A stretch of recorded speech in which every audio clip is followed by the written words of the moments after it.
Welcome back, ladies and gentlemen, to WCS America Season 3, presented by Newegg. This is it. This is the finals. If you were to ask many players in their fantasy teams if they would have chosen Hart and Bomber, some of them would have said yes to Bomber, but a maybe at most to Hart. Hart has made it farther in this tournament than any other tournament he's competed in. He may be the underdog, but a lot of fans are starting to show their support for the hope of Axiom.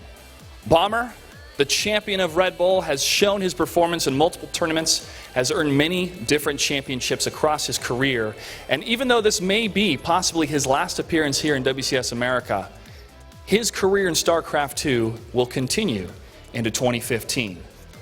Ladies and gentlemen, it's been a pleasure to host the fantastic StarCraft 2 matches we have seen all season long, but now it's time to crown a champion. To everybody watching around the world, and to everybody here live at the ESL America studio in Burbank, California, are you ready?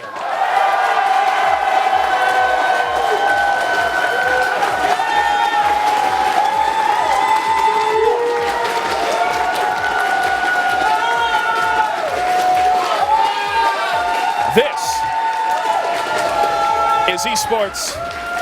This is StarCraft. This is WCS. We're almost ready for the finals. It's my pleasure one more time to kick it on over to the commentators, Nathanius and Rotterdam. Gentlemen. Thank you very much, Josh. We are ready as well. I'm still sort of recollecting my thoughts after that last series, though, Nate, because TvT really doesn't get much better than that. Hey, man, as a Terran, I've got beautiful things to dream about tonight no matter what happens in this final. That's that best of five in and of itself could have been the final for half the tournaments I've watched. That's the level of play that we saw is unlike anything that we've seen in quite a while. You know, Terran versus Terran, we've had the scrappy matches, the very quick ones, and we kind of joked about another best of five that Pult played against Tasia lasting 30 minutes, right? And then this one goes the full 9 yards. It was insane to watch Bomber play against him, and it's going to be an awesome final. I can't wait. Yep, of course, no vetoes in this one as we are playing a best of 7, so that means that the players are just deciding the map order right here and right now. We're going to kick things off on Overgrowth. What else, Nate? I mean, you know, the most standard map, right? This is the one for Terran versus Terran. Nothing super crazy. If nobody hates it, right? That's the best way to put it. I mean, obviously the map order is going to matter because you know you don't want to play on the maps that you feel more comfortable at. But in the end, you're gonna have to play most of them if you want to win this one. Like, if you want to win 4 maps, then you know obviously you can do it quicker than that, but you're still going to have to win 4 maps. It's really not going to change all that much. I'd be really surprised if this one ended with a 4-1 either way. It's gonna come down to it. It's gonna come down to the wire. I have a feeling. Like how do you think it's gonna play out? Who do you think is going to be the aggressor? Hart has to be the aggressor. He's got to be the aggressor, but Pult was pretty damn aggressive himself in that last series. And Bomber showed stoic defense, defending every attack well enough to, even if he didn't win the game, draw it out very long. And that's where it comes down to, what does Hart have in store? Because for the mid-late TvT, we haven't seen a lot of it out of him.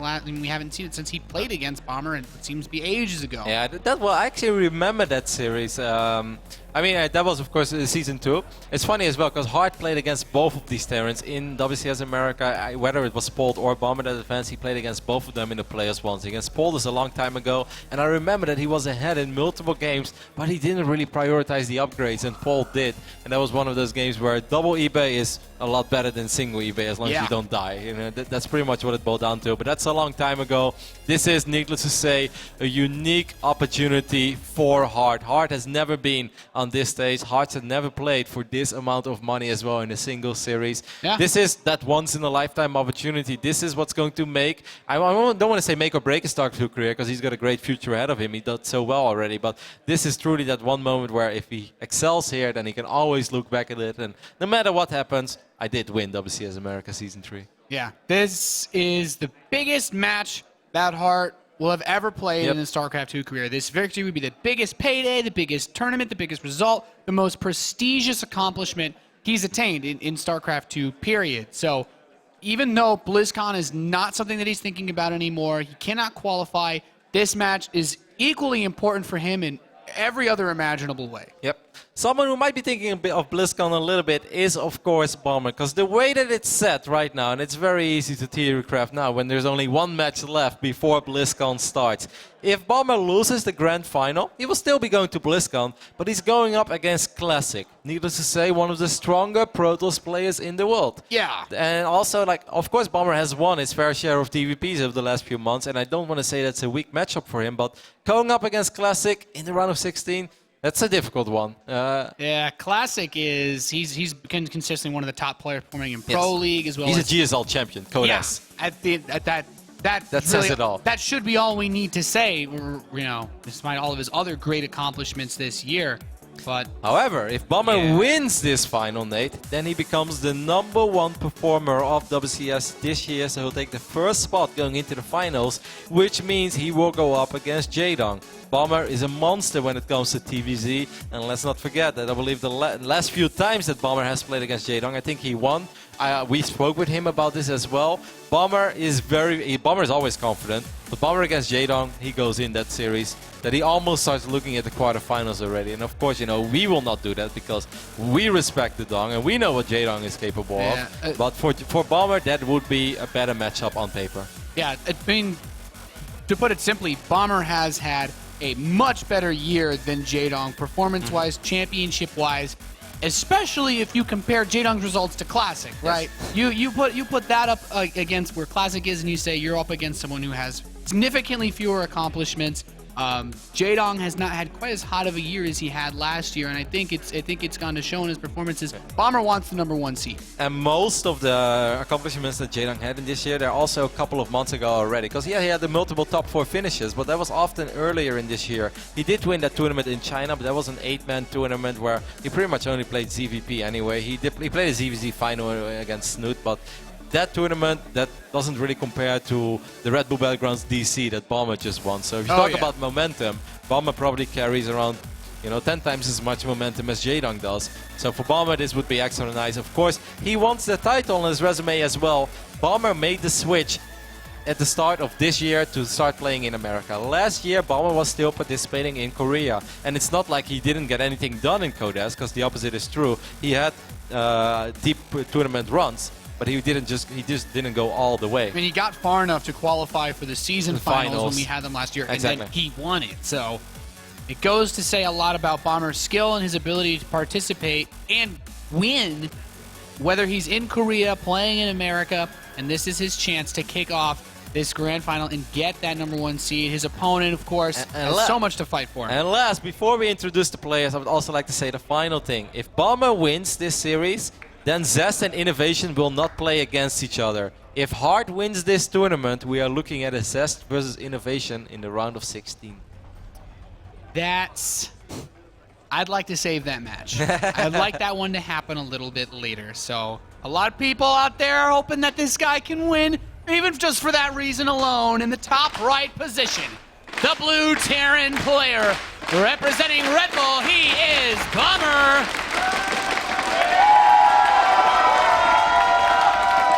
His second grand final appearance in a row for WCS America. Yeah, super impressive, super consistent, and of course, he has won so much money in his career. A player that's a little more unfamiliar with this stage, but he has been phenomenal throughout the season, is this guy. Give it up for Hard.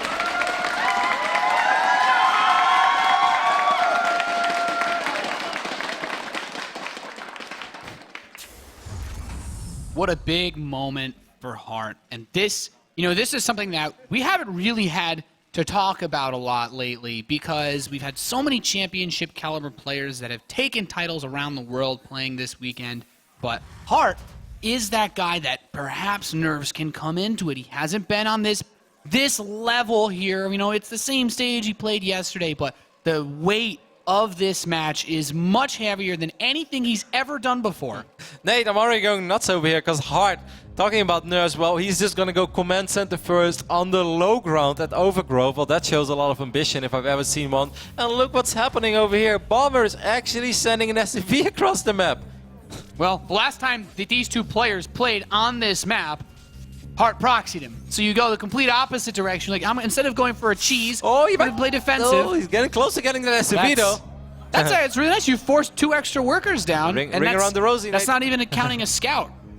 Just running around. No, indeed, this is nice for Bomber. Not only did you just see the fact that this is a command center first, there's a little bit of resources lost. No, so close. Look at all the SCVs that are not mining for hard. The grand finals kicks off with worker fisticuffs. You got to start somewhere, Nate. It will only get better from here. Well, Bomber needs. He's like, okay, I need to make a little bit of action before my Banshees start. Then 7 Banshees take 7 minutes to build. So by the time that happens, Stim is done. I truly hope that he will bust that build out one more time.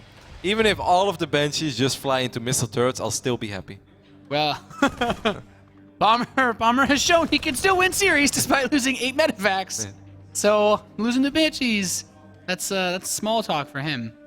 Hart is going to try to win this Marine fight with 1 additional SCV, but this actually is annoying already. These 2 Marines from Bomber are frustrating. Bomber. This is not nice for Hart. He's being very aggressive. Yeah. And he's being very annoying, because the last thing you want in your grand final, especially when it's the first time ever, as one of the SCVs there is also I wonder if he rallied. He probably like rallied down to his natural to build the command center and then didn't change it. But like in the grand final, you're nervous. You're like, all right, you know what? Screw it. I'm just gonna go command to the first on the low ground. I don't care. And I gotta show him confident. Yeah, and then the first thing that happens is like, all right, I gotta pull SCVs. Oh, I gotta cancel my bunker. These are small things that are not going to help Hart's state. But I mean, he is an experienced player as well. He's just never been in a tournament final, but he does carry a lot of experience. It's not like he just started playing this game and this is the first time ever that he's in the spotlight. He's just never went this far, but he's been around for a long, long time. I mean, how many times hasn't it happened though, where this is where the nerves can get you, no matter how many stages you played on, because it's just there's gonna be so many people watching, so many people, you know, all your teammates, all the Axiom boys. I'm sure they're up watching this, cheering him on. Hart he's got a lot to make happen, and he's actually moving this command center. He's really feeling the pressure. Yeah, he threw down a scan, and I think he got a little nervous. And like, he still doesn't have that bunker, Nate. So defending on the low ground without a bunker, in PvT that gets very difficult. But in TvT that's pretty much the same. You really want to have something to fall back on, because of course command center first means that you have less units to work with in the early stages of this game. Yeah, that's a really disciplined decision to make, because Bomber already has his expansion now mining away and producing SCVs. So Hart's giving up pretty much the only edge that you get off of a command center first, just because he doesn't want to take any damage. He has the missile turret. He has 1 scan banked up. He'll soon have 2. So I like it, because it's very easy for someone like Bomber to kill you if you get a little bit too greedy holding on. And we've seen a couple of crazy pushes on this map as well. What was that other TvT that just ended the other day very abruptly when... what was that? What did I watch, Nate? I don't know what games you were watching, Roddy. Well, most of the time I watch with you, so you should, Nate. Thought we're a partner. Thought we're a team. I don't know, man. Our sleeping schedules do not line. All right. I'll figure it out. Oh, Widowmine is actually going to get a shot off over here. That's nice for Hart.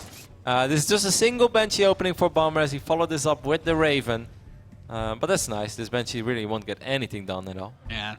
You have a lot less room for error, and then if you go in range of that missile turret, it pretty much just instantly dies, sending it back home. Very smart decision, especially since he didn't get cloaked this game. So Banshee's not quite the threat that it was in that series against Polt. And he's just doing a little bit of Hellion poking. Nothing really crazy has happened this series, but Bomber is going to make it happen, as it were. MMA versus Yoda, Nate. You should have known. WCS Europe final last week. There was a similar game. Yes. Where he didn't see it coming. Anyway, Widowmine drop in the main base. Bomber will react immediately by pulling away all of these SCVs. Oh. He knows, right, Nate? Nate? SCVs, man. They had that extra couple hit points. Okay. So what I'm really interested to see now is this Widowmine coming over here. It's very important that it's scouted the second factory. So he saw the one lift off. So he should know that there are 2 factories on the map. And when you see that, it can make you feel a little bit uncomfortable. Already having the Banshee and the Raven, I'd like to see the Raven repaired. The Banshee repaired. Surprised that he starts up his army before he starts Blue Flame. Blue Flame is really the most important. He just started Blue Flame. Okay. That's the thing. He started Blue Flame, then he cancelled it, and now he starts Blue Flame again. Maybe a misclick. Well, just let it finish, man, and it's good. You make your Hellions a lot better, I promise. Don't worry. If you make that many Hellions, you may as well. I mean, 4GG actually beat Polt and MMA with just mass Hellions at DreamHack Stockholm. So I believe anything is possible in this game now. Yep. Of course, when we were unfamiliar with Heart's TvT, traditionally he just loves making bio units. I can't really recall the day that I saw him mech. Bomber will probably mech it up once or twice in this series, because we know that he likes it occasionally. He's still a bio play by Heart as well, but Heart really is the bio play. Yeah. That was unintentional, Nate. Well, but Hart already has 5 barracks done. He's got just a few more add-ons finishing up. He has this 3rd command center floating out to the front base, whereas Bomber's 3rd, close to finishing. But, you know, the flimsy thing about strategies like the one that Bomber's going for is, yeah, Hellions are awesome. You get a ton of them, you overwhelm your opponent's army, they step out, they don't have enough Marauders, and they just die. You delay your tank production quite a bit when you go for strategies like this. Bomber's starting to squeeze them out, but does need to be a little bit careful. I would have liked to see him try to get maybe a little bit more aggressive. There's not actually too many units for Hard on the map, but once this production kicks in, it's very difficult to harass just Hellions in this. It's very important for Hard that he doesn't move out too early either, though, because like either you absolutely demolish a Hellion army or you're just going to lose everything. Really, is it going to be like you can't run from it, that's for sure. Yeah, it's not going to be like a close fight. So if Hart sees this ridiculous amount of Hellions, then I think the best thing for him is just let your supply climb up. You know, don't really move out until you're at like 165, 170. And, you know, this army might be good versus Hellions, but with so many of them, you get a few tanks out, and you push towards that base. Suddenly, you use that armory and turn all these bad boys into Hellbats, and you've got an extra 1,000 hit points in front of you. I think it's very important that Hart keeps all of his units very close together as well, because he's going to need a full DPS. Once the battle starts, like you said, there's no retreating unless you pick all of the units up, but most of the time you will be committed. So the first fight, Hart is really going to have to crush Bomber. Maybe the first time that Bomber wants to move out, that's when Hart decides to counterattack just to buy a little bit of extra time for himself, but he needs to make sure that he doesn't do it either too early and definitely doesn't fight with only half his army. Yeah. So the setup that Bomber's been going for is still pretty interesting. He has most of his army in Hellions. 22 right now. He is making Hellbats, though. He's transformed a few of them to put into the Medivacs. Aw, Dennis. What's his dust on, Dennis? I mean, the European guys, I will say, shout out to those guys, their passion. It is absurdly late there now. Yep. No, they've been casting throughout the day. It's actually throughout most of WCS America's season, I believe. And of course, big shout out to Dennis, because also the Home Story Cup is coming up. We're talking a lot about BlizzCon, but I want to give a big shout out to Home Story Cup number 10 as well. If you guys are like, Home Story Cup, that's awesome.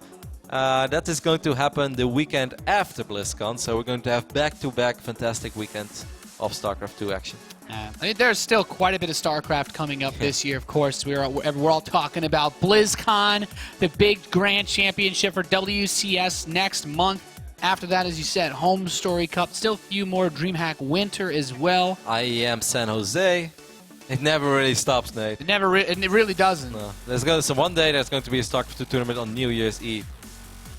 Yeah, well, as Americans, the DreamHacks have taken Thanksgiving, man. They're covering all of them soon. All right, so Hart moving out. He's going to have to siege up these tanks immediately. He has quite a few Marauders in the mix as well. Bomber disengages at first. I love that he has the Banshee with this army, too. The Medivacs are going to help. He can drop the Hellbats on this, and the big Hellbat force moves in. The point defense drone blocking the Marauder shots as well, and as these Hellbats get closer and closer to the tanks, you can chew this army apart. The Banshee was killed, but if these Marauders can stay alive, that's when things get tricky. SCV is being pulled as well. Hart takes a 50 supply lead. I think Hart has actually done it over here. Just breaks Bomber like that. The first time that Hart moves out in the game, it was enough. It was a strong army, 145, 150 supply. It was a little quicker than I thought he would, Nate, but he just bomb rushed that army. So a thing here, what happens is your Hellions aren't in position, and then you want to turn them into Hellbats. And in the time that it took to do that, all the energy on the point defense drone gets spent. And of course, the Banshee dies. Your Raven doesn't really get to do too much else. Your Vikings will die.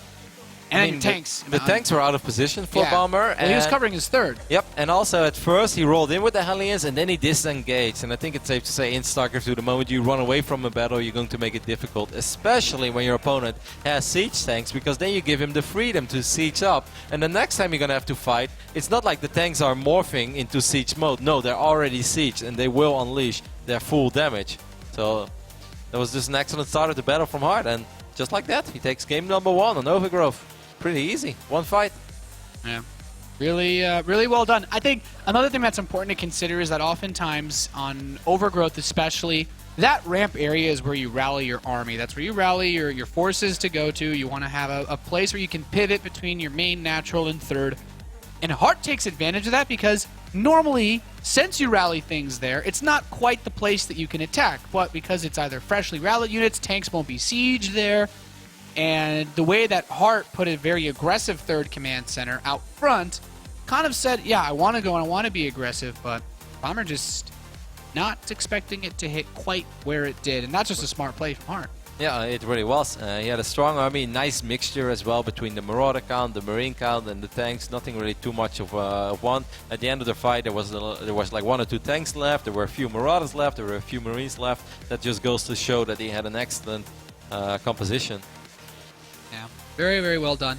Map number 2 is Deadwing, a map that we saw vetoed in the last Terran versus Terran series, namely because Deadwing is such an interesting map, right? If you take the high ground third base, then you're vulnerable to siege fire from the low ground.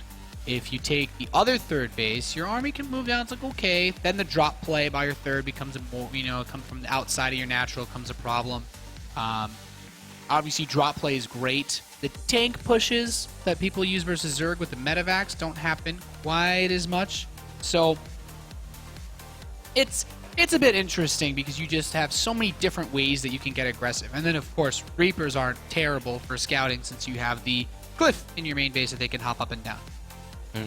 But of course, best of 7 in the grand final means no map veto, so there is a chance that we'll see all 7 maps played out.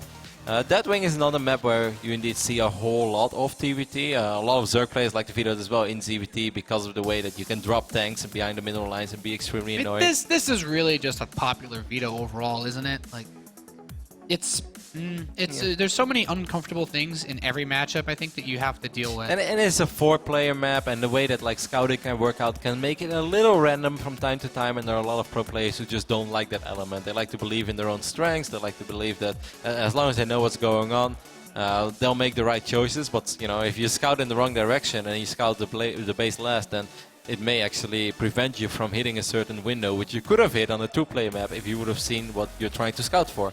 That's one of the reasons why a lot of players like to veto Deadwing. But as you guys can see, we are loaded into the second map of our grand final of WCS America Season 3, excuse me. Been a lot of seasons. Over here on the left top side of Deadwing, representing Team Axiom. He is in his first grand finals ever. Give it up for Heart.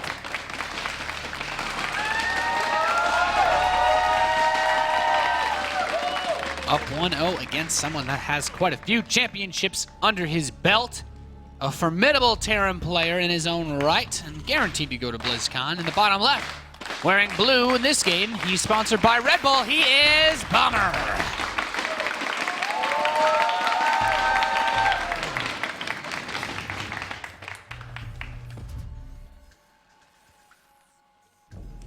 Deadwing is a map that, despite its large size, you still have a large main base. It makes gas first plays as viable as any other map, and we're already seeing Heart say, yeah, Nathan, I know that. I'm going gas first this game. I played a few more TvTs than you, Nathan. I tell you what, the last TvT I played on this map, because I vetoed it, I had an unfortunate run-in against Supernova. I got wrecked, let's just say that. But I did get my Hellions in his base, because the main is huge. I just lost after that. At least you took something away from that defeat, Nate. That's I killed really an nice. SCV. You can take that information and just bring it straight to the broadcast. And people are like, I really love that Nate plays the game so well. It's like, well, I actually did lose in the next 30 seconds. It's like, I got wrecked, but I did learn. There's enough space. You can get in pretty easily. It's the most important thing. Of course, ESL Fantasy has been running throughout the entire season, and I wasn't doing as well as I thought I was, actually, Nate. I did do better than you, which made me very happy, but there are a lot of you handsome StarCraft 2 nerds out there that had a lot more points than me, but I did pick Heart, so if he goes all the way, Nate, I'll be climbing the ladder of my ESL Fantasy League. So can we, is Heart the big, when we look at the top 8, anyone that picks Heart for the top 8, he's like the miracle pick, right? Would you say he would have been the least likely person? I mean, I really love Hawk, but... Yeah, okay. Well, those matchups were a little bit... So the top 4 then?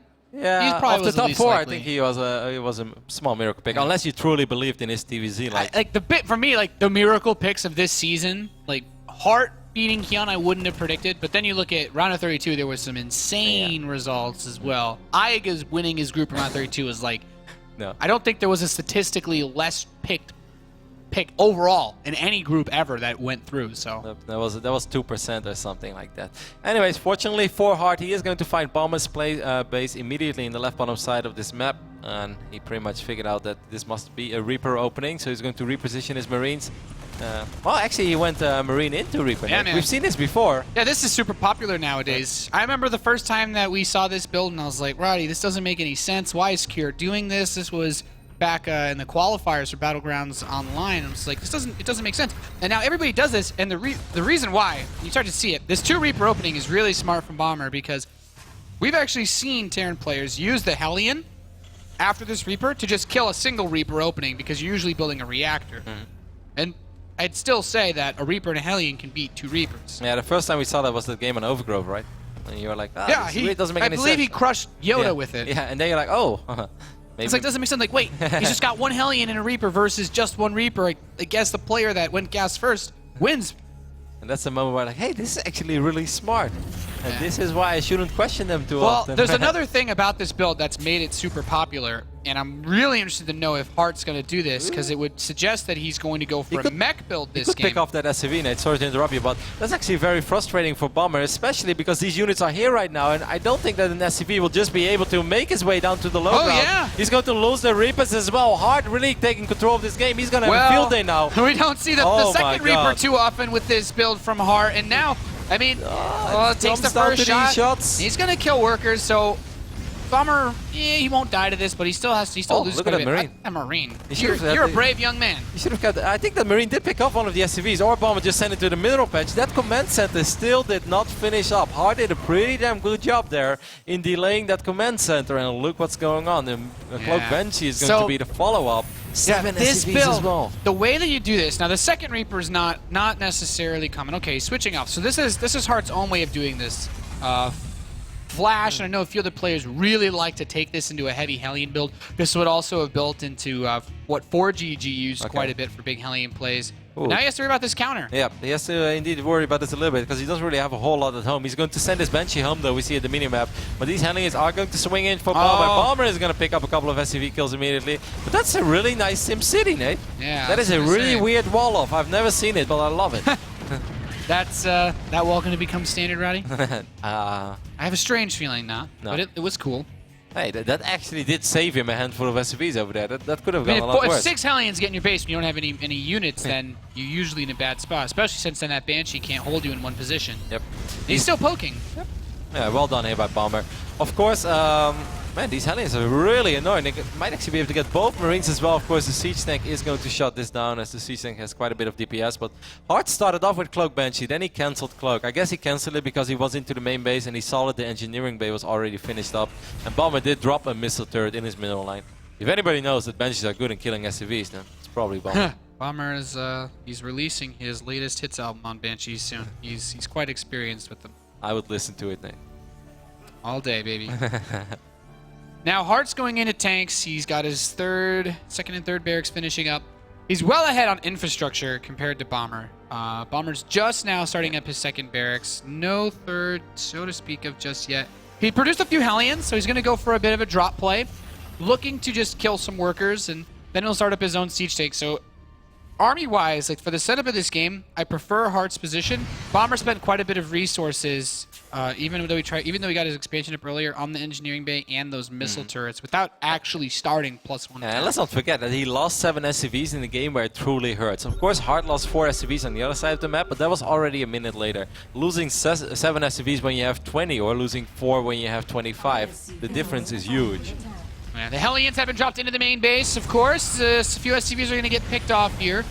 There's not really a lot on the ground to fight this, so 6 SCVs grabs is a few more. Yeah, 6 SCVs is really nice. That's definitely going to even things up a little more. You're going to make it difficult to use all this. See, the thing is, like, you have all this infrastructure, like I said, but you can't afford to fully queue all of it. It's like, well, if you want to build medevacs and Marines, then you can't afford to build tanks. Man, Bomber has a 12 worker lead right now. Of course, like you mentioned, Hart does have his infrastructure in place a little better, and he's going to be able to be aggressive with a real army sooner than Bomber is. But 12 SCVs, I think that's pretty significant 10 minutes into the game.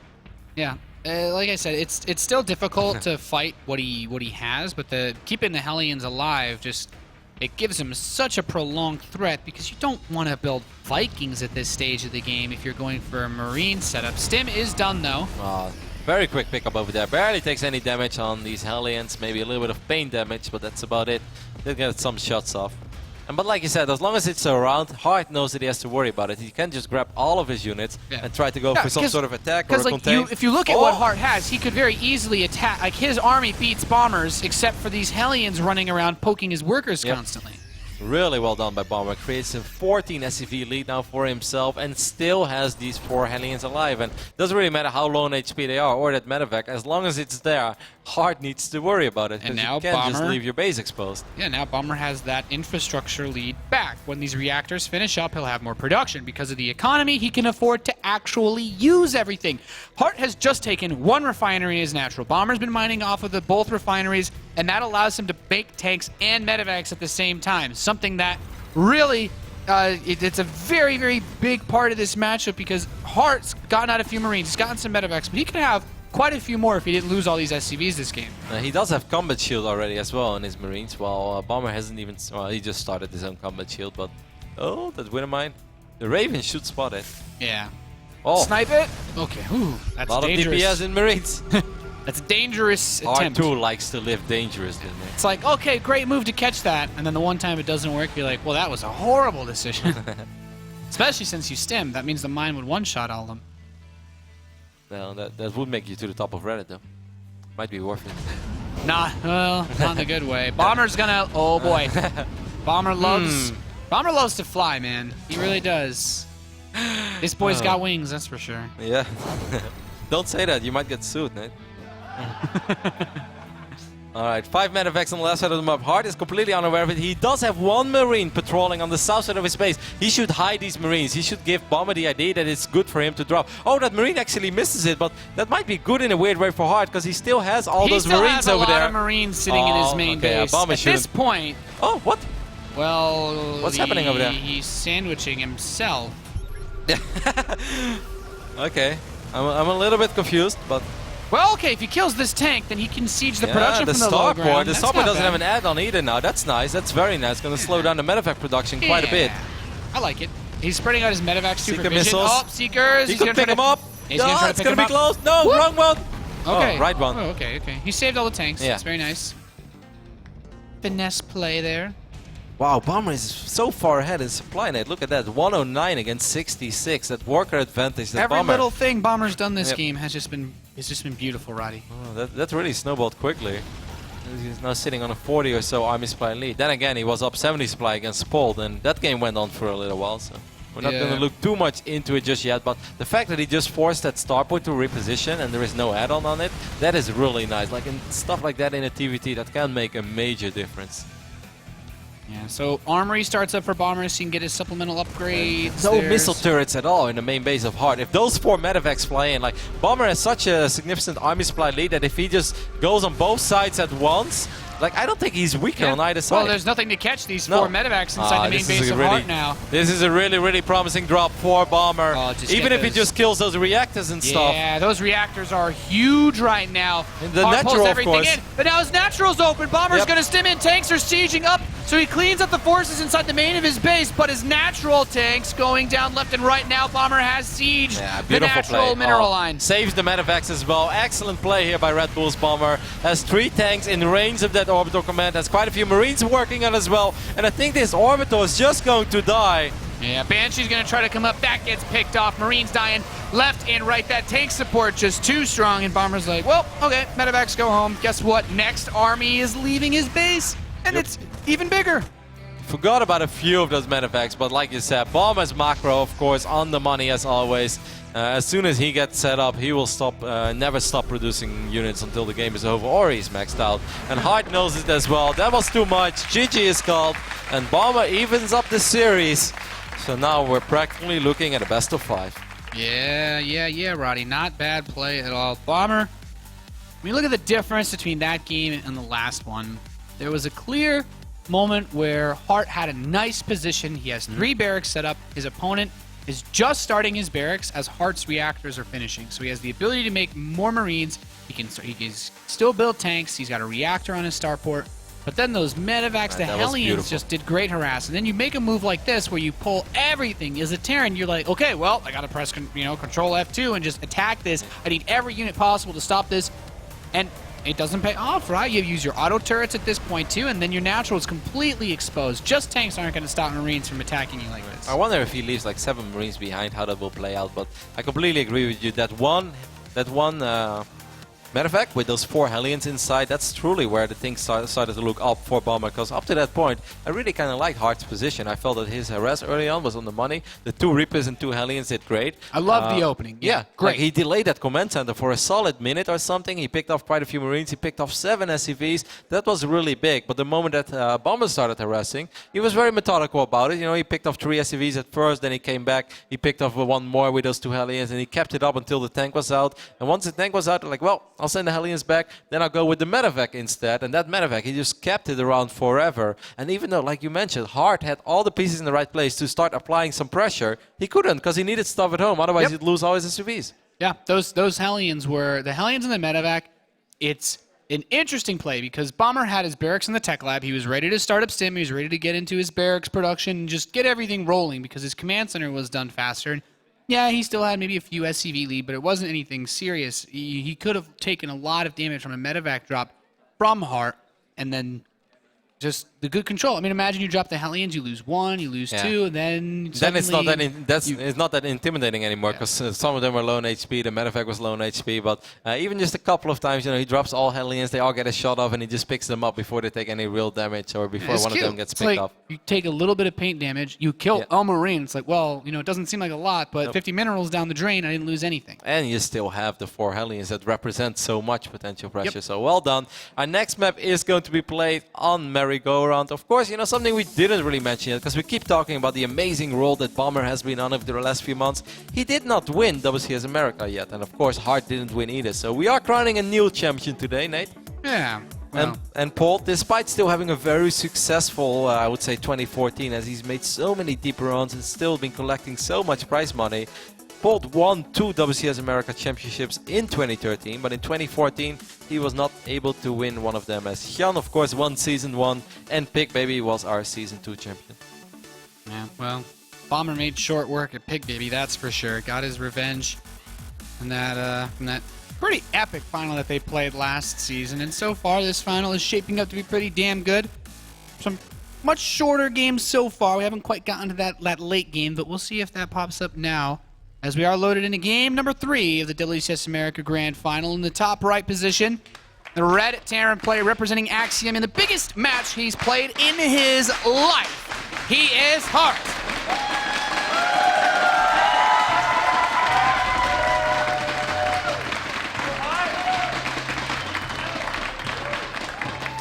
And over here on the 6 o'clock position of Merry-Go-Round, the man who's been on an absolute roll lately. Give it up for Bomber.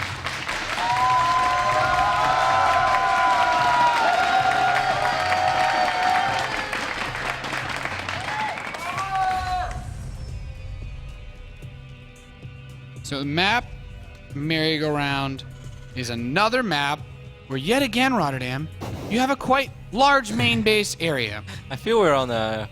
There's a trend with We're this onto season's something, maps, and this is not something that just Terrans knows, of course. Protoss and Zerg players alike hate this when dealing with early Terran drops, and it's given Terran an edge this season for sure.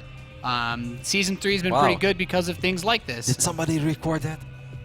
Hey man, I don't argue it. I'm going to play that over and over again. I'm going to make a mixtape in my car, and while we drive to the office, this has given Terran players an edge. This has given Terran players an edge. This is going to be the most enjoyable ride of my life, Nate. What can I say? It's made TvT a living hell. That's the other end of the sword there. But of course, we still have tweets coming in as well. I want to give a big shout out to everyone around the world who's been staying up, watching these games, and of course to all the people who are living in North America as well. The times are a little more friendly for you, but we appreciate your support of the beautiful game we like to watch and play. It's been awesome. Keep them coming. Hashtag WCS. We're not done yet. Plenty of games, plenty of time to get your tweet up there. Got a few Aussie tweets too earlier, man. Yeah, all around the world, Nate. Hawaii tweets. There's always this one guy from Honolulu. Well, you won over the Hawaiians a long time ago, translating that time zone difference. Like, I just hope one day that I show up in Hawaii and Somebody will remember, Nate. Whoever the governor is will greet you for, Yes. for your great deeds, Rotterdam. But this game, from Bomber, it's looking like a more economic opening. In fact, this is a very unusual opening that he's gone for. Just 2 Marines straight into a reactor. It's not necessarily a crazy build. Just his no one does this that much Yeah. lately. The slightly later gas. This is not as popular, mostly because when you take a middle of the road build, you don't really have any advantages. You're just trying not to take too much damage while simultaneously getting an expansion. He did this for a while against Protoss too, and if it was scouted, then he just dropped the command center. If they didn't scout him, then he would actually try to be aggressive with maybe mines or Marines and Hellions and stuff like that. But yeah, we'll see how it plays out as the first Reaper from Heart is going to make his way across the map. Of course, Heart already has his starport finishing up, Nate, so he looks to be a little bit more committed to this aggression. He doesn't see... Oh, don't lose... No, he's going to lose the Reaper. That's a nice pick-off for Bomber, especially early on. Those Reapers, they add a lot of DPS and potential hit points. Yeah, okay, very important to keep those bad boys alive. Heart, back home, is going to go for the Banshee. I think he had... Then it's a little bit less of a disaster that he loses the Reaper. For some reason I thought he was actually going to follow this up with medevac play, but obviously you want to keep the Reaper alive, but it's a lot more important when you follow it up with something else aggressive. And Banshees, well, they'll still get the job done with or without the Reaper. Yeah. It's just like, when you put yourself in this position, someone like Bomber, like sending these Marines over, there's not a big difference in terms of army size. This Widowmine would actually wreck all these Marines if they walked up. I'm actually suddenly really concerned. Just send one. I wonder if that Widowmine is exactly on the edge where the Marines can't see it. I don't think you'd be able to see this Widowmine. I think it's too far up the ramp. It's close, but it's got to be too far. Let's take a look at Bomber's vision real quick. Oh no! Bomber! Oh, he's gonna see it now. Oh, well, get that out hurts. of there, Marines! Well, that was a well-placed Widowmine, Nate. That was good. That did a lot of damage.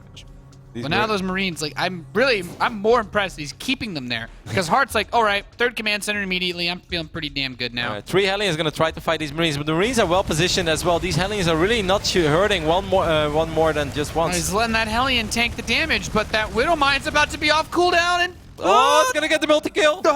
Okay. Well, the Hellion took one for the team there. I don't think my Heart could have handled all those Marines getting hit twice. Excellent hold there by Heart, though. He really didn't break a sweat. Of course, it helps out when your first Widowmine does damage to every single unit, but still. Handled that very well. I was really digging the Marine positioning behind the supply depot. It's something that obviously it should be standard, but we still see it too often that Hellions get shots off on multiple Marines at once, and the way that he positioned his Marines, he made damn sure that that wasn't going to happen, so well done. Yeah, I mean, Heart has the luxury now of the economy, but in this game, Bomber will be the player that gets the infrastructure set up very quickly.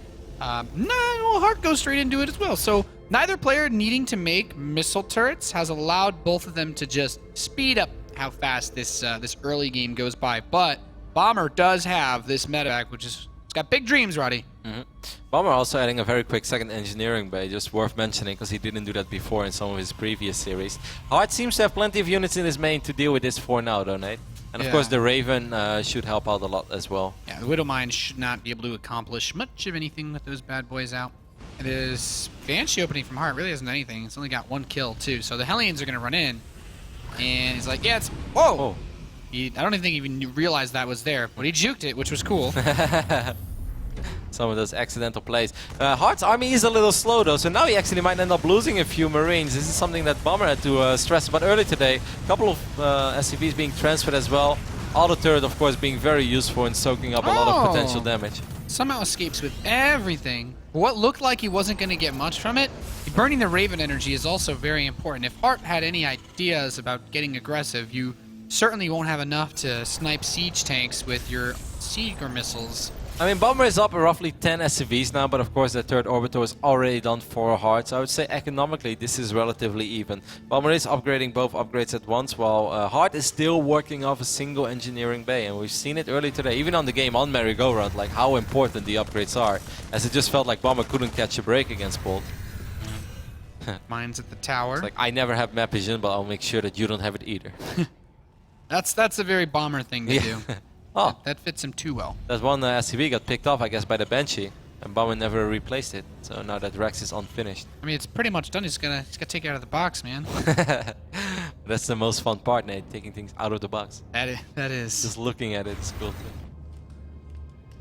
So this Banshee's still kind of patrolling. I like how it's just like actively on the map, just not actually harassing really, doing much.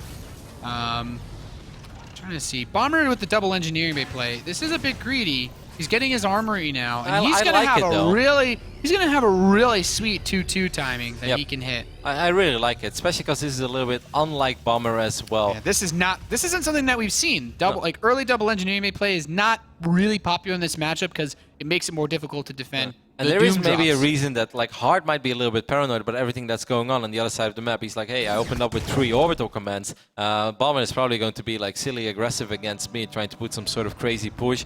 And he's going to work off 1 engineering bay just to make sure he has as many units as possible. I'll just get a single E-bay myself for now. That is a really interesting location as well of this orbital Bomber.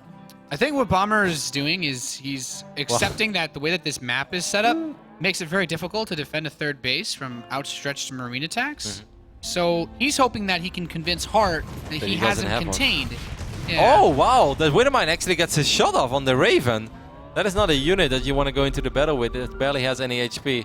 The Marine came very close to seeing that orbital, but won't see it just yet. Oh, it's going to miss all the SCVs that are being transferred as well. Well, that would be a really big scout. Bomber wants him to think that he's either on a 2-base play or that he's just ahead. So this is such an interesting moment because Bomber still has his 2-2 on the way. Like, I don't know that he really needs to do anything overly fancy, but he really just needs to not take so much damage that he's vulnerable to die before the 2-2. Because once that upgrade set is done, this map has so many open spaces that getting a full spread Marine versus Marine engagement where better upgraded Marines will slaughter your opponents, and that's really the focus. Yeah, and Hart really is misreading this game a little bit. He's been very cautious about going up to 3 bases. Of course, he had that orbital command all along, but he didn't want to put it on location. If Hart knew what was happening, he could have taken his third a little while ago. I know, and he would probably add another engineering bay and pull the heck or pull the units away that he has on his main base, because he had so many units defending against that crazy drop that he was expecting. He did repair the Raven, by the way, so he's like, no. Not going to. This one Marine could actually be a little bit annoying. Yeah, trying to get a little bit of information. He's like, okay, third landed. Keep running. He's actually got pretty far. Good runner. Scanning this third base though. Bomber wants to know what's outside. I think Hart will scout it in the near future, but he definitely must feel confused. He's like, this just doesn't really make any sense. I should be earning way more money than you. I had all these units, but you never tried to drop me. You're not moving out. Bomber's luring him into a false sense of security because he's starting his 4th command center. Like, Hart still keeps units in his main because he's like, this guy really has to drop me soon. Otherwise, I am so far ahead. This game just doesn't really make sense. This doesn't add up. But now I think Hart will finally be able to figure out what's going on. Marine's going to find the base. Like, really? What are you guys doing over here? This isn't your third? No, he just hopes that there's not another one, Nick. Yeah, that's... Oh, I'm sure he'll immediately send Marines to every base in the map. That's actually really... It's a really Alright, so good both point. armies are moving out right now. Hart might actually be able to intercept a couple of these tanks. +2's done for Bomber. He's got a great spread, and that means the Marines of Hart are taking a walloping here. Auto turret drops will not be enough. Hart actually just walked into arguably the worst anti-timing he could have hit. Yep, it looked promising at first. He's picking up a couple of SCVs, but actually was working on the refinery. He might get the orbital. That would be something that he could work with. Now Bomber's got to go. Yeah, look at the production depth as well. 3-3. If I was Hart, I would evacuate that third base, and I would just sit on 2 bases. No. You can't fly through the window, man. We're not allowed to open it. Poor orbital. I don't think that Hart should try to defend over here, Nate. I think there's almost no way. He should definitely not run up. He gets he gets a tank. That's well done. Now he should just disengage. Man, these Marines are so strong. It's really going to be borderline impossible to just win a straight-up fight. I love this call. Really Great smart. call. Great call. Oh, okay, well. There's nothing in the main, too. If like Bomber wants to get crazy, he can get crazy. Well, he's being crazy, Nate. Yeah, well, I guess that's it goes without saying. Hard hopes for it. He's like, yeah, you should pick up everything. That went really well for you in the past. Oh, man. So, even with upgrades, right, this is a good defensive position for Hart. Bomber is being very stubborn, though. He's actually He's pushing the issue pretty hard, but he's losing a lot of his Marines. Like, upgrades are good, but if they just run into tanks, they will still die. Yeah, those blue pieces flying everywhere is not doing too well for him. So now we're just back to a 2-base TvT. But Bomber is a full upgrade ahead. That when is that massive. 3-3 finishes, things are going to get He's going to try to fight before the reinforcements show up, and I think that might be a pretty good call, as he gets most of these tanks from Bomber. If you're fighting without your tanks, though, like you don't let your few Marines fight those Marines, even though you think you're ahead. Yeah, the thing is, that wasn't Bomber's real army. Bomber has so many units in his main. Bomber has... Wasn't even his final form, Ronnie. No. That's true. Well, He's going to float over his main upgrade. orbital as well, so he will soon to be a real 3-base Terran again. Hard is going to try to drop, but being a full upgrade now, basically 2 upgrades, it's just really hard to make that work. And he doesn't have the same amount of orbitals anymore either.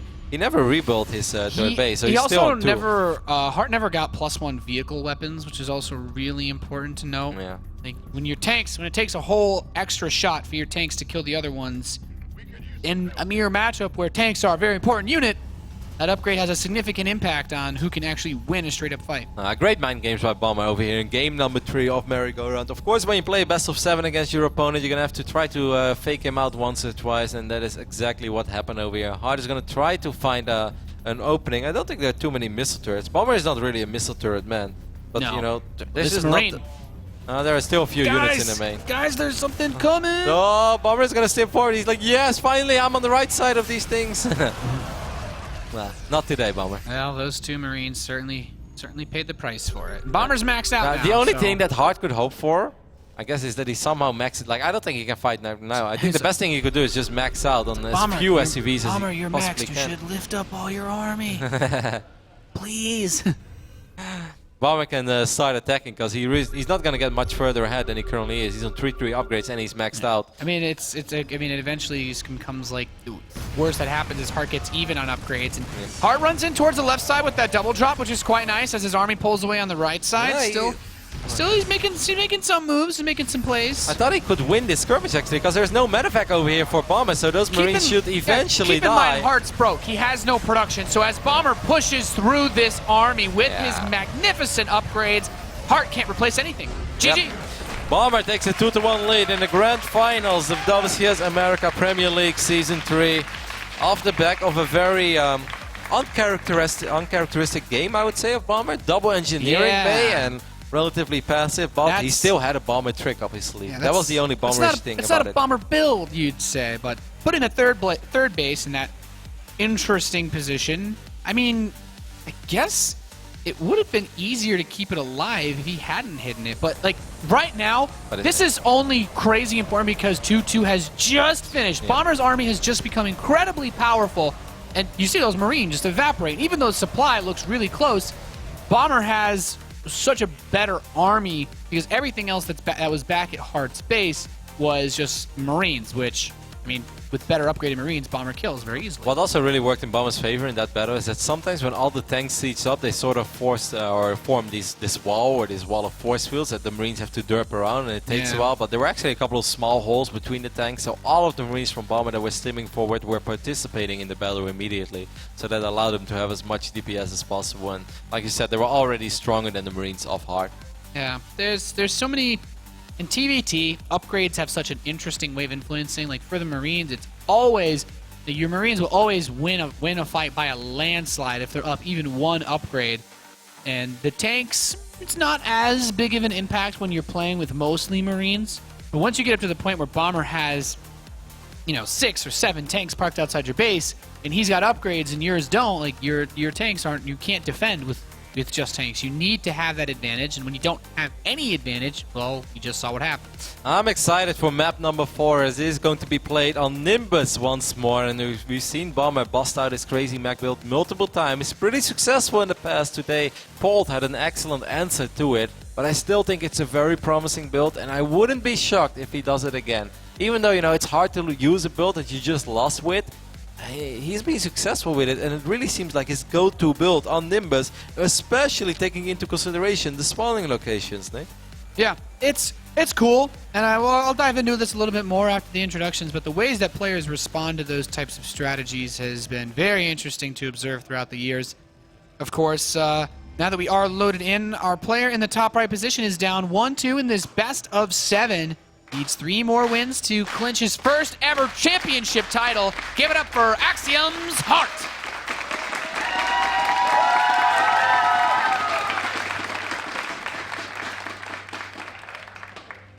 Heart's going up against one of the most confident players in the world. It doesn't really matter to him who his opponent is. He always thinks he can win. Give it up for Bomber. If Bomber wins this tournament as well, now we've been talking a lot about like if Hart wins, how amazing and how beautiful that would be for him. But if Bomber wins this, he's gonna carry so much confidence and momentum into the BlizzCon. Like, it's insane. He's been winning almost everything. He's lost like 1 series against CJ and his hero in the last 2.5, 3 months. There's so many players you can hype from this year of StarCraft that have had really good performances but haven't quite stolen everyone's attention. Solar is a player that comes to mind. But Bomber has really stolen the show from anybody that thinks that they've had like a turnaround year where they suddenly won a lot of tournaments. Bomber played well last year. He wasn't wrecking the international circuit. He was playing well in the Korean scene. He had the season 2 finals championship, but we weren't seeing him at the offline tournaments making the big stage appearances, and he's really stepped up his game this year. Yeah, and what I'm most surprised by, it's not even like the entire year. It's not like he's been dominating since January. When he made the switch to WCS America in Season 1, he wasn't super impressive. I remember the first Challenger match he ever played, I think it was against Jim. He won 3-0, so that was very Bomberish-like. But in the season, he made it to the quarterfinals, and he lost in a very uninspiring series against Alicia, 2-3 in the quarterfinals. And I wasn't really feeling it. I was like, wow, Bomber, he switched to WCS America, and then to bomb out against, I mean, Alicia is a very strong Protoss, don't get me wrong, but that series, there was nothing truly exciting about it. It was just a PvT series with lots of all-in on either side. But ever since June, July, Bomber has stepped out of his game in a way that you normally don't even think is possible for a player that's struggling in the first few months of this year. But it's been beautiful to witness, especially because we've casted pretty much every single game that he's played. Yeah, Bomber's been a treat to watch. Of course, thanks to your tweet, man, at Infamous Sora. First time watching WCS, he's already hooked on the new forms of gameplay. Man, if you're watching competitive StarCraft one of the first times in the last couple months, there have been some truly amazing StarCraft. This year has really been just really higher level from so many of the Kespa players just really reaching that top form. It's funny because every year we think that it can't really get any better for us as spectators, about how good the games are and how much we're enjoying it. Then it gets better. And it's like we have so many tournaments, and then we have more tournaments, and then we have more tournaments and more broadcast days. It's been a fun time, Nate. It's been a very, very good year so far. Yeah, it certainly has, and only looking to get better as we approach BlizzCon. But Hart still has so much weight on this series, as he's opened up with, the Reaper expand, nothing super crazy. You saw Pult break this out a few times against Bomber, with variable success. And Bomber, well, very fast. Well, I guess Bomber's kind of also doing a Pult build, right? We're seeing that fast medevac. The Marines and the Hellions. Elevator play on this map is quite good. And you know what Hart doesn't have that Pult had?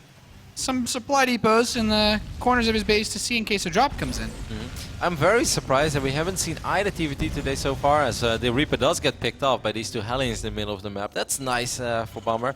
And so we haven't seen a single TvT yet where both players just start attacking each other immediately in the early game. It's like often it's one player or the other player, and the other player is just defending. We haven't seen a single game yet where both players just send their medevac across the map and try to kill as many SCVs as possible. And hey, I don't mind it because the games have been amazing, but it's surprising to see because over the last few months, oh, that Widowmine, by the way, that Widowmine could get a really good shot off. Oh. Okay, takes one Sorry, Marine. guys. Well, nothing else here is really great versus this drop. So Bomber moving into Hart's base now, and the SCV's being pulled. This makes things a little bit more complicated. Hart really needs some excellent control right now. He needs to make sure that his units don't clump up, but he's been a little bit indecisive. He's been very careful about how he wants to engage this, but he has still lost so many SCVs, and it's not done yet. Bomber still has the 3 Marines alive. He still has the medevac. Obviously, he's not going to fight in range of the bunker. Bomber is going to kill a few more SCVs. This is an absolutely phenomenal opening for Bomber. Bomber could not have asked for more out of this start to the game. Kills the last Marine.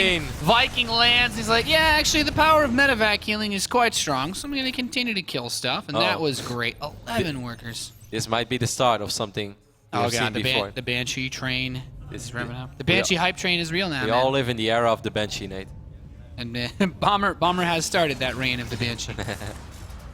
We'll see how many Cloak Banshees we are going to see. Needless to say, very, very successful opening for Bomber. I hope for Hart that he's going to be able to keep his composure because, yeah, that game number 1, that went fantastic. The first big fight, he pretty much won it straight up. Excellent start. But after that, things just haven't really gone his way. These 3 Marines are still skirting around. The Widowmine finally kills the medevac, but pick off maybe another SCV or 2, or at the very least, delaying the mining. Just frustrating enough in its own right. Yep, he's already down 5 workers and he doesn't really have anything in place to deal with Cloak Banshees. No scans. Bolt knows how this feels. This is going to take a long time. I think the best thing that Hart could do is just try to stabilize on one base at first. Does he even have the eBay finish? Yeah, okay, he doesn't have that. When you're using mid-game Banshees, yeah, well, I guess I don't need to talk about it. GG, Bomber just wins. Bomber takes a 3-1 lead over the Axiom Terran player and is now just 1 map win away from winning his first ever WCS America title.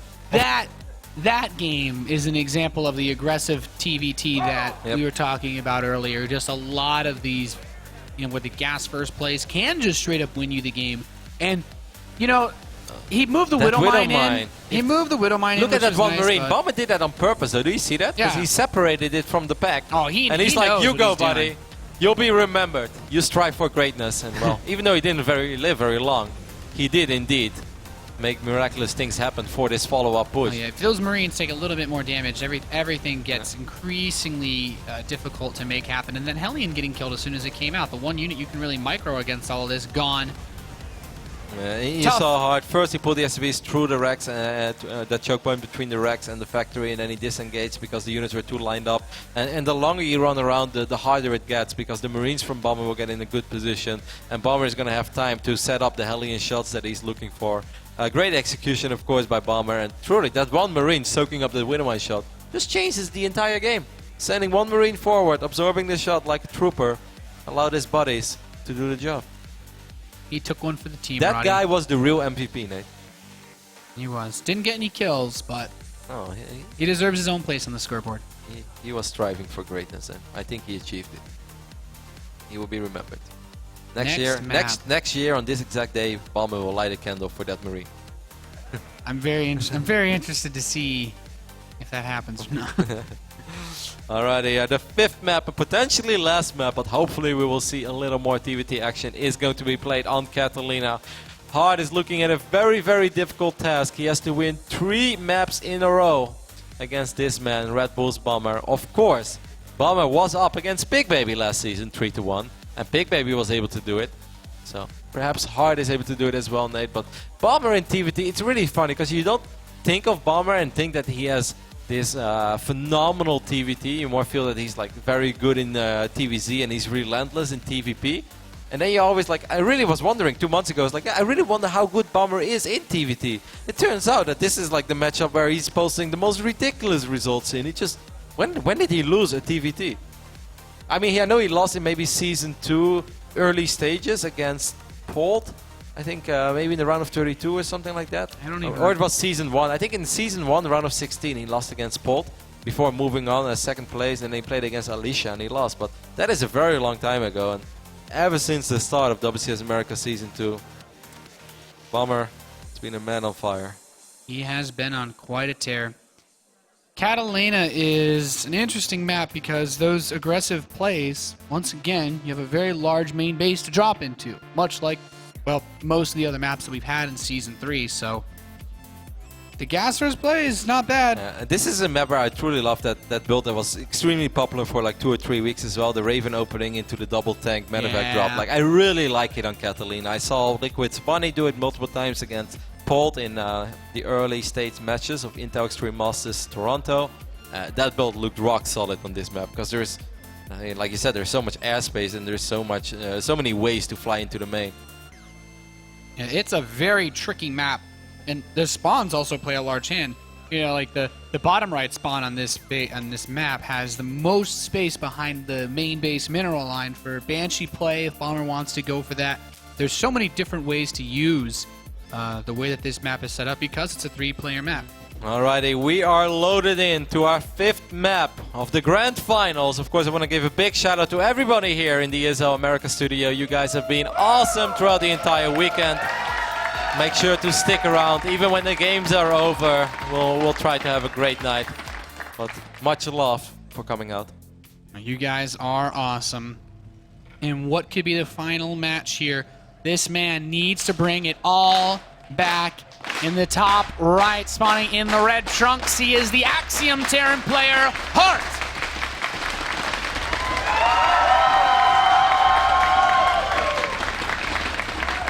The final started off so well for him, Nate. That was a dream game to open up with. But then this guy, the destroyer of dreams, worlds, Zergs, Protosses, and Terrans around the world. Give it up for Red Bull's Bomber.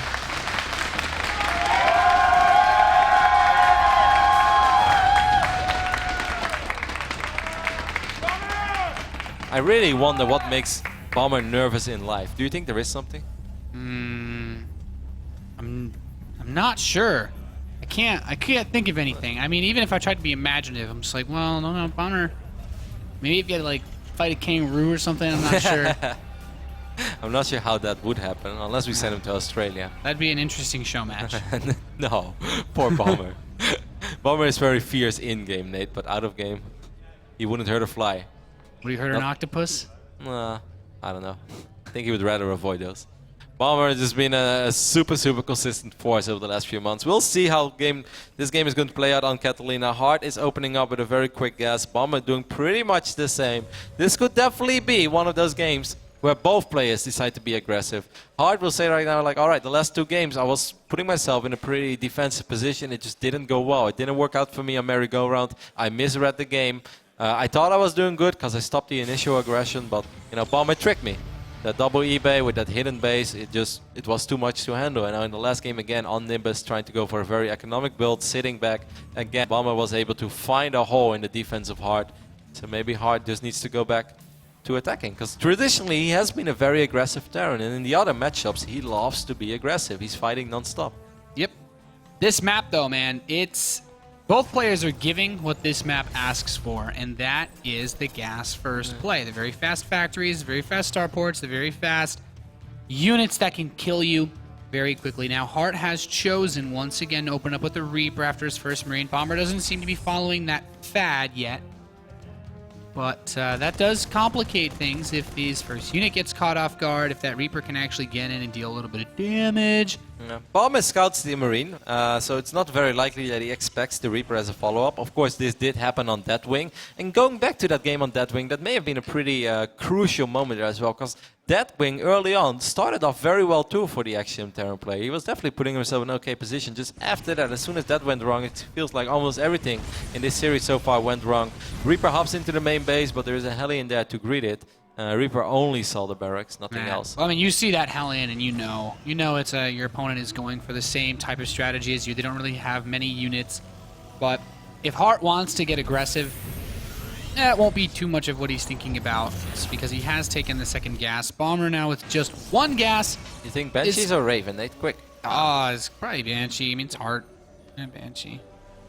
Thing is, like when you're playing a map like this, there's a reasonable amount of directions your Banshee can come in from to harass, and even though he doesn't know, Bomber, because he's gone for this one Bomber's gas going for build, the same build as on Nimbus, and the build well, that so many Terran players this have could been actually, using. I mean, this even strategies like this could still kill him. Like Heart has kept even his Reaper at home. Like he is very cautious because he doesn't know.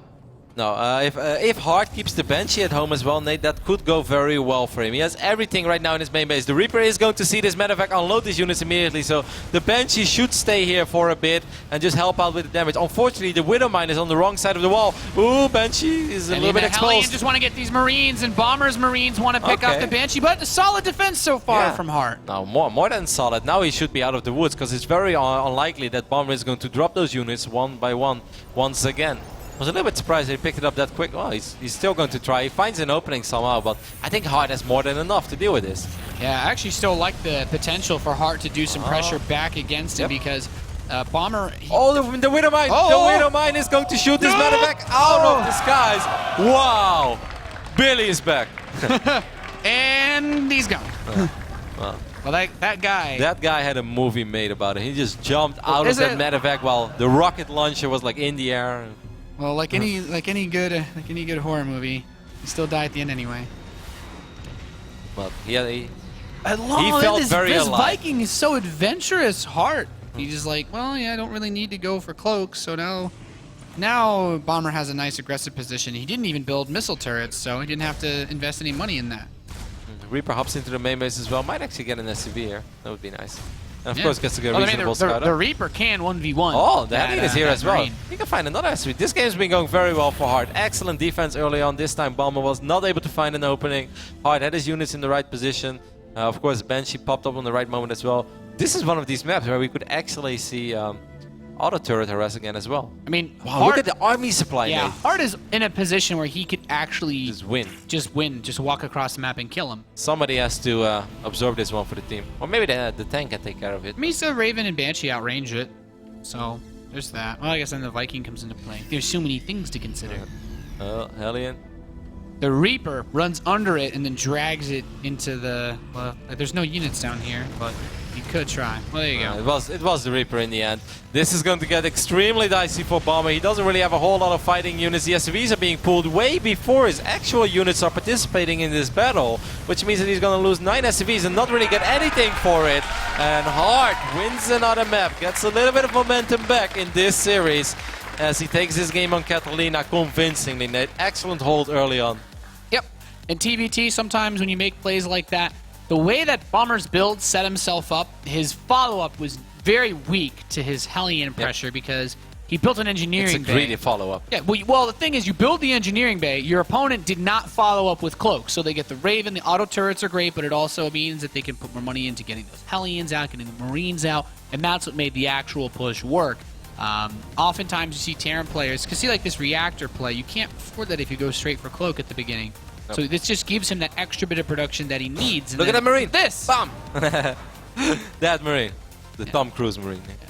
Yeah. That medevac represents so much power in the early game for Terran versus Terran because we saw how Bomber used the medevac on Deadwing to keep Hart in his base. And you lose that medevac, Hart's like, oh yeah, I think I could actually just go across the map and kill you. And so he did. More than any other Terran in the world, I truly think that Bomber has a love-hate relationship with medevacs. You know, either it goes fantastic or it's just a disaster. Yeah, well, I mean, there isn't really an in-between. It wasn't Bomber the first guy in Heart of the Swarm to seeker missile his own medevacs just to fly them into his opponent's units. Like, yeah. Bomber is heartless. Is there anything he hasn't done? He is heartless. Our next game is going to be played on Foxtrot Labs. We saw Bomber, of course, play on this map against Paul. That was a very exciting game as well, and also a pretty uncharacteristic game of Bomber, just showing us once more that, you know, in TvZ he might be that Terran that just harasses once and then drops mules, and then runs across the map and win. But even in those high action-packed games where you really need a lot of APM to keep up with a player like Paul, he just kept looking for openings, and he did find them eventually. That was a really impressive game by Bomber, showing us that despite the fact that he always says that he's one of the older players in this scene and is becoming a little slower, I really didn't see anything like that, Nate, when he played on Foxtrot earlier today. No, he did not. Curious to see if we're going to have any more games go into that mech direction. That's something that's always kind of interesting. This was one of the first time I saw this map, saw Bomber playing on it, because I told this story before. Yep. Bomber told me, he's like, mech's good on this map, open space. It's okay, Ned. You can tell stories again. Mr. Bitter made a career out of it. Oh, just kidding, Ben. Of course, Ben is watching from home, supporting his boy. Who's still up. He's still leading in the grand finals of WCS America. Season 3 might have a small flashback. He's like, hey, I was up 3-1 the last time as well. Let's make sure that this doesn't happen to me again. Hart on the other end. He's still dreaming about his first championship title ever. It's a great story regardless, Nate. Over here, on the left top side of Foxtrot Labs, he just needs one map win to crown himself to the Grand Champion of WCS America Season 3. Give it up for Bomber.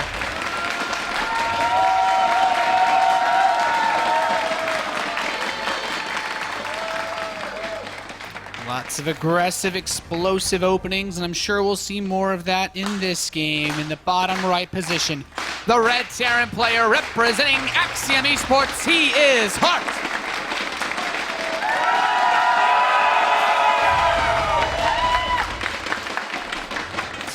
Gas first once more for Hart. So there is a good chance that he will be a little aggressive, and the same thing is happening on the other side of the map for Bomber, Nate. TvT, man. Roddy, I'm going to tell you something about this map.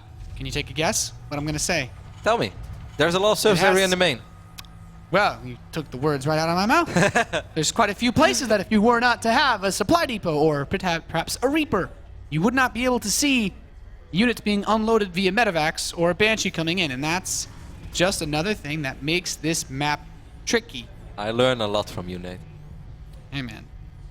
It's easy when the only map that really has an exception from this season to that rule, I'd say the closest is Overgrowth. Yeah. Overgrowth, it's pretty easy to see all the inside of your main. But then it's a small map, which offsets all of that. So you can still get across the map very quickly with your early Hellion medevac drop.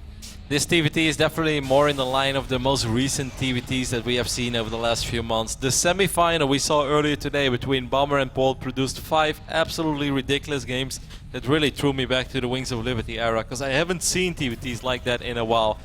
This is still very tense. There is so much on the line. I'm really like on the fence on like who I'm cheering for. I'm very close with Bomber. He even stayed at our apartment here in Southern California for 2-3 weeks, so we really got to know him. And he's an adorable guy, but so is Hart. And I would be so happy for Hart if he wins his first tournament ever. It's such a great story to get behind. For it's us, first they're like big tournament. For us, there are really no losers. I guess the only true loser is the guy that actually loses, because he misses out on 10 grand. and maybe his first title ever. Oh well. Starport goes down next to the tech lab, so there's a good chance that it will be a Banshee opening again for Hart. The Banshee did well. He has been mining double gas pretty quick in this game. So yeah, it has Banshee written all over it. Of course, it can always be a Raven. It's funny because it's one of those few builds when you look at it, like from a commentator perspective, the setup for Banshee or a Raven is the exact same thing at the very beginning. So it's very difficult to know. It comes purely down to preference, and for a player, it also gives you the flexibility to change your mind, you know, and based on it's anything. game sense. It's game sense, because in a way, like sometimes I compare these guys with poker players, because Bomber is a guy that so often produces the right unit. When his opponent goes for Cloak Banshee, he's the one that's going for a Raven. This time, however, it's Cloak Banshees on either side, so that could get very fun. Versus Banshee. It always produces interesting results when you have these builds go up against each other.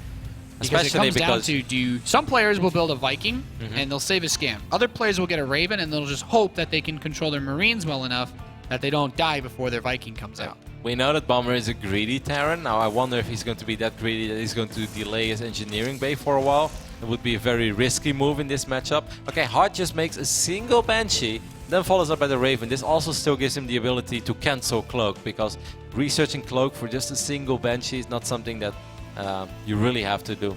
No, I mean, Cloak is like it's not super expensive, and it's a nice upgrade to have throughout the entire game. But most of the time, if you're really committing yourself, both players are actually going Banshee into Raven, Nate. Yeah, well, thing is, the Banshee from Bomber did get one shot off on that Hellion, it seems. He's lost the 12 health, but I'm really interested to see now, as he comes through here, this Banshee shows up, there's a single scan for Bomber, his Raven's about to come out. Marines trying to get close to the Banshee. You don't want to use that scan, but Bomber, how greedy are you going to be?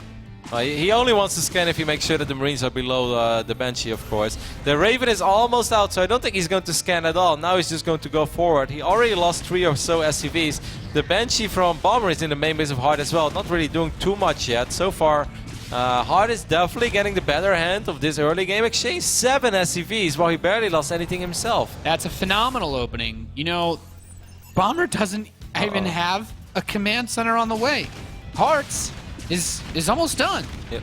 Everything in this game looks phenomenal for Hart. I'm trying to see where Bomber has the edge, and it's just in the one tank that he has out, but when you lose so many resources, I think that's offset. Okay, so now this is actually what we were referring to earlier today, Nate. You know, the Yoda versus MMA game on Overgrowth, where I think that one base follow-up, if it catches you off guard, obviously it's super intimidating. Well, this Viking will shoot down this Banshee of Hart, but I think Hart has saw it all, and Hart should realize, like, hey, I think my opponent is one-basing me, so it is important for Hart, I think, just to keep this orbital command in his main and just set himself up in a strong defensive position. Then again, it's always hard to break out of a contain. Bomber is actually dropping the command center now, so Bomber will probably get a contain off on Hard, but how long will he be able to keep that up? He's not gonna break Hard, right? Nah, no.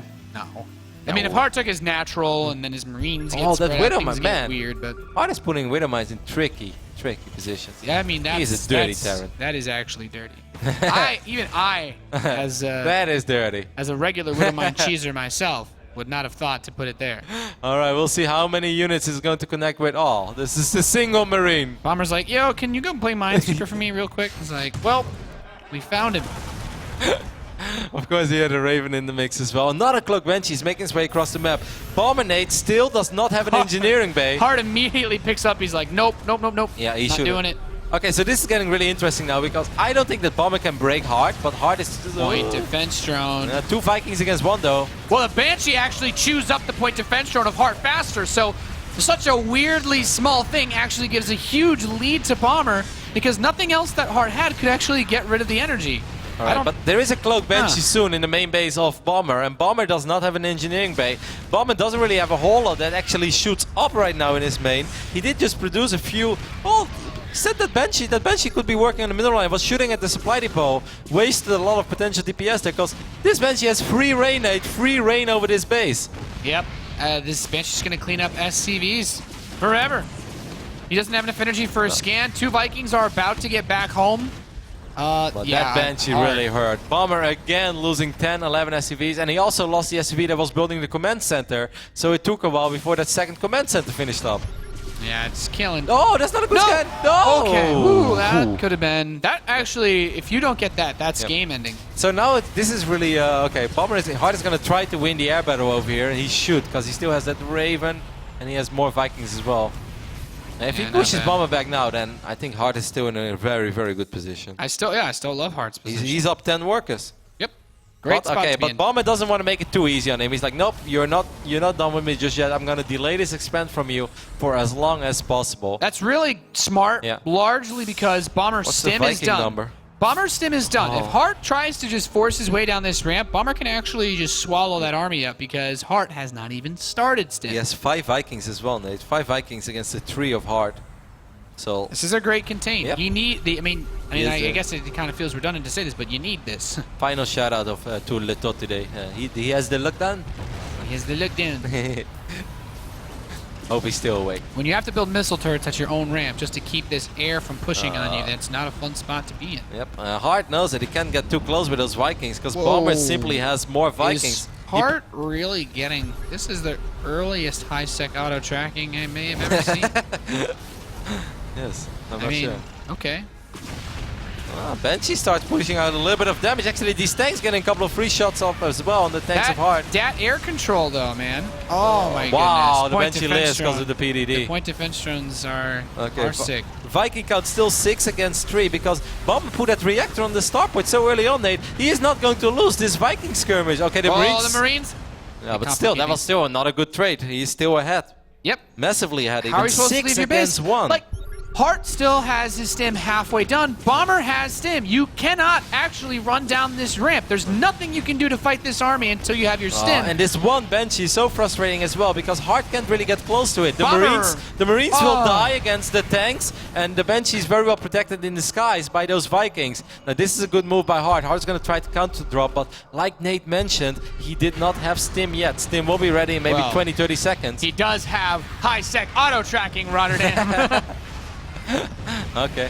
And there's no missile turrets here, so it's completely useless. That one Banshee is actually doing a crazy amount of work, but this drop might be able to do some work as well. Now, Bomber left units at home. And he has stim, like his Marines could just win. I think Bomber is perhaps going to do it. He really turned this game around. Wow. Damn. Disastrous start, but great follow-up, and having a reactor on that start. Ooh, Seeker missile. No, it's not going to connect either. That reactor, Nate. I mean, he's close to losing his factory in order to get this tank out. Actually, yeah, he lifted it. Well, guess what? Now the Vikings can hit it too. I don't know what you do. I think Hart's goose is cooked, man. Yep. And he has SCVs here to repair. Man, he's gonna try this but no, this is going to be a massacre. A lot of SCVs are going to die over here. One more reference, Roddy. Le Massacre. He's coming down the ramp. His stim is done. There is too much here from Bomber as Hart taps out, and Bomber will get his WCS America Championship. Wow, he had to work hard for it, Nate. He played an absolutely nail-biting semifinals against Bolt, and he played a great finals against Hart. He came so close in WCS America Season 2. He was up 3-1, but lost. And he said, nah, I'll do better next season. And Bomber has to be one of the hottest players in the world right now going into BlizzCon. That Bomber's so hot right now, getting the #1 seed overall worldwide in WCS rankings. What a great result for him. Yep, and this of course means, like you said, that he is going to play against Jaedong. So that is a matchup that we as StarCraft 2 fans already can look forward to. Bomber versus Jaedong in the round of 16. I can't wait, but of course, I want to hear what Bomber has to say. So Josh, take it away. Thank you very much, gentlemen. Bomber, congratulations, our WCS America Season 3 champion. Well done. What was the moment in that last battle, on that last map, that you knew you were going to be the champion? hello, thank you. 최윤 선수 우승 축하드립니다. 욕심쟁이시네요. 마지막 세트 경기를 하시면서 어느 순간에 이거 끝났다, 이겼구나, 드디어 내가 챔피언십을 먹는구나 생각이 드셨나요? 사실 처음에 벤시에 피해를 많이 입고 거의 뭐 졌다고 생각을 했는데 거의 올인성 러시로 이게 상대가 실수로 벤시를 잃는 바람에 한 방에 모든 걸 걸었는데, 그리고 그 교전할 때 벤시가 한 방 차이로 살아나면서 그때 이길 수 있겠다고 생각했어요.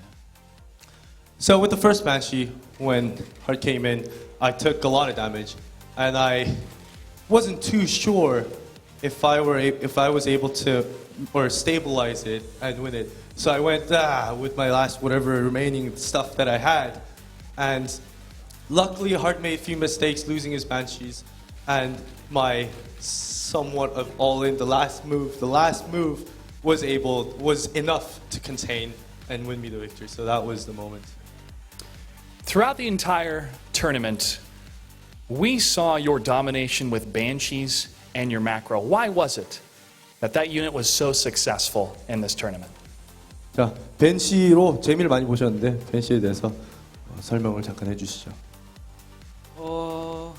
제가 주로 벤시를 크게 활용을 안 하는 편인데 이번에 좀 심리전으로 일부러 좀 많이 활용을 해봤는데 역시나 상대가 약간 배제를 하는 바람에 그게 잘 통했던 것 같아요. I know that a lot of people don't typically see me use Banshee plays a lot, and clearly it's shown in all my opponents that they weren't thinking of any type of Banshee play from me. So that's why when I took it out with the hashtag #MindGames, it worked so effectively, and I think if I was a regular Banshee player, I don't think it would have worked all that well. Bomber, you're going to compete at BlizzCon. What type of training regimen are you going to go through the next couple of weeks? What type of things do you want to focus on the most? Is it the mind games? Is it the macro? Or is it the type of play that other players don't expect from you? 자, 이제 블리즈콘에 가시면서 앞으로 이제 몇 주 남았는데 그때 동안 준비를 어떻게 하실 건가요? 이제 심리전 위주로 준비를 하실 건지, 지금까지 보여주지 않았던 최지성의 뭔가 새로운 빌드 이런 걸 연구해서 가실 건지, 아니면 기본기를 다져가실 건지, 어떤 식으로 준비를 하실 건가요? 그거는 당연히 비밀이고 아직 상대 선수가 이재동 선수인데 뭐 저거전만 일단 잘 준비해서 16강에서 광탈만 안 하게 16강부터 일단 준비를 잘 해야 될 것 같아요. 이제 WCS도 일인데 소감 한 말씀 먼저 하시죠. 그건 이따가 하실래요? 네.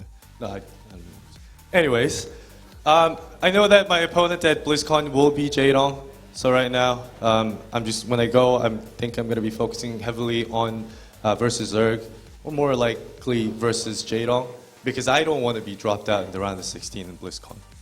And how and what exactly I'm going to be working on is a secret. It needs to be a secret. It was effective at this tournament, Bomber, a champion once again. What would you like to say to all your fans, all your friends, and everyone that's supported you throughout your entire career so far? 이제 올해 WCS 북미하면서 이렇게 많은 팬분들께서 정말 응원을 해주셔서 정말 많은 힘이 됐고, 내년에 WCS 코리아로 돌아갈 텐데 그때도 많은 응원해 주셨으면 감사하겠습니다. When I first moved to WCS America, I was really shocked at how many fans I had, how many supporters I had in America. It was really, I can't really explain. I appreciate all your support. Unfortunately, I'll be moving back to WCS Korea next year. I hope you guys keep up this support next year and that I could get that energy from you guys next season and do well again.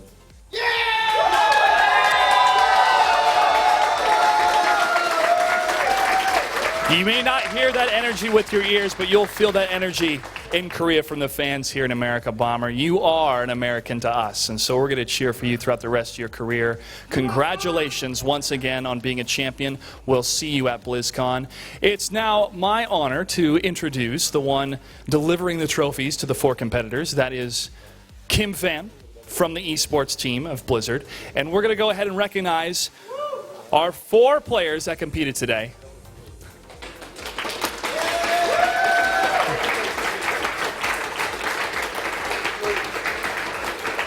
So, gentlemen, if you can please join us on stage, and Kim will go ahead and deliver your medals.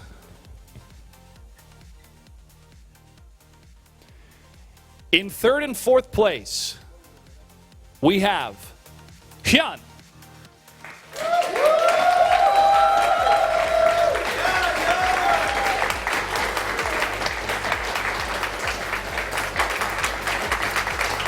And in 3rd, 4th place, we have Pote.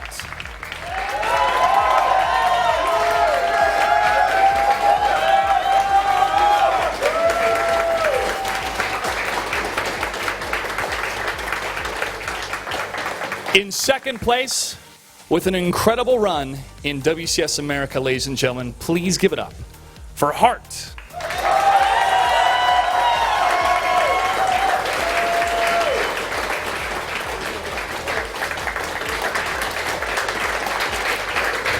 And one more time, your WCS America Season 3 champion, Bomber!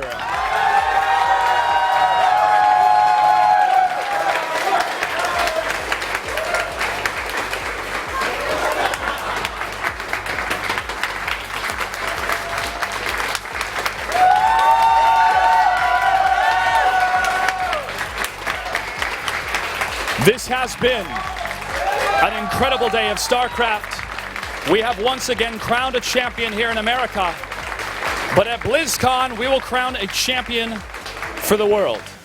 Make sure to buy your tickets on eventbrite.com, search for the WCS Finals. Ladies and gentlemen, it's been a pleasure to host this event. A huge congratulations to Bomber and to all of our players. We'll see you next season. Until then, good night and good game.